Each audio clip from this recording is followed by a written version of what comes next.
কিন্তু আমরা এইটা বিনিময় আল্লাহর কাছেও তো আমরা চাই নাকি?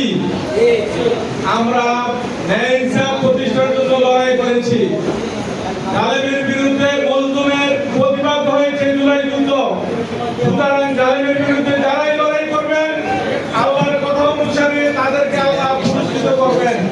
সুতরাং আমরা বিশ্বাস করি এখানে যারা আছেন আমরা দুইটা মাথায় রাখবো, শুধুমাত্র দুনিয়ার পুরস্কার না, আল্লাহর পুরস্কার পাওয়ার জন্য আমাদেরকে চিন্তা রাখতে হবে।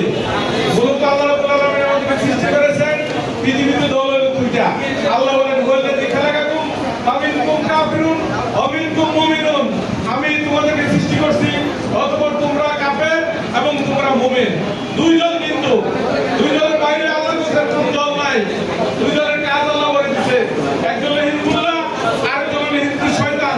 হিজবুল্লাহর কাজ হলো আল্লাযীনা আমানু কাতুবুনা ফি সাবিলিল্লাহ, যারা আল্লাহর দলের লোক, তারা আল্লাহর কথা, আল্লাহর আইন বাস্তবায়নের জন্য লড়াই করবে। আর যারা হিজবুল শয়তান, তারা মানব রচিত মতবাদ বাস্তবায়নের জন্য লড়াই করবে। পৃথিবীতে কিন্তু দল দুইটা।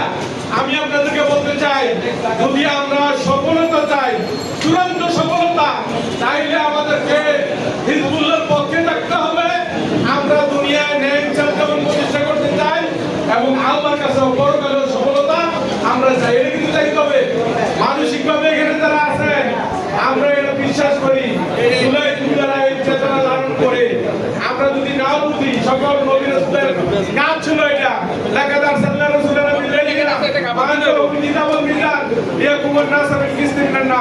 আমি সকল নবী রাসূলদেরকে বিধান এবং কিতাব দিয়ে পাঠিয়েছি এই জন্য, যাতে করে জমিনের মধ্যে ন্যায় ইনসাফ প্রতিষ্ঠা করে।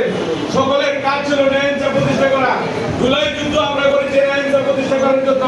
সুতরাং লক্ষ্য আমাদের ঠিক আছে, সুতরাং আমাদের কাজও ঠিক হইতে হবে। আমরা যদি আল্লাহর কাছে প্রতিদান পেতে চাই, জুলাই যুদ্ধ করে জালেম আমরা প্রতিহত করেছি, জুলুম বন্ধ হয় নাই, ন্যায় ইনসাফ প্রতিষ্ঠা হয় নাই, জাস্টিস প্রতিষ্ঠা হয় নাই। সুতরাং আমাদেরকে এখানে যারা আছি, যদি আপনারা মনে করেন ন্যায় ইনসাফ প্রতিষ্ঠা করার জন্য আবার লড়াই করা লাগবে, আপনারা কি প্রস্তুত আছেন না? ইনশাআল্লাহ থাকতে হবে। আল্লাহ বলেছেন যে কথা, ওয়াকাতিলু মাতা লা তাকুনা ফিতনাতু ওয়া ইয়াকুনু দীনুকুল্লু লিল্লাহ, দিন পরিপূর্ণভাবে বাস্তবায়ন না হলে অর্থাৎ আল্লাহ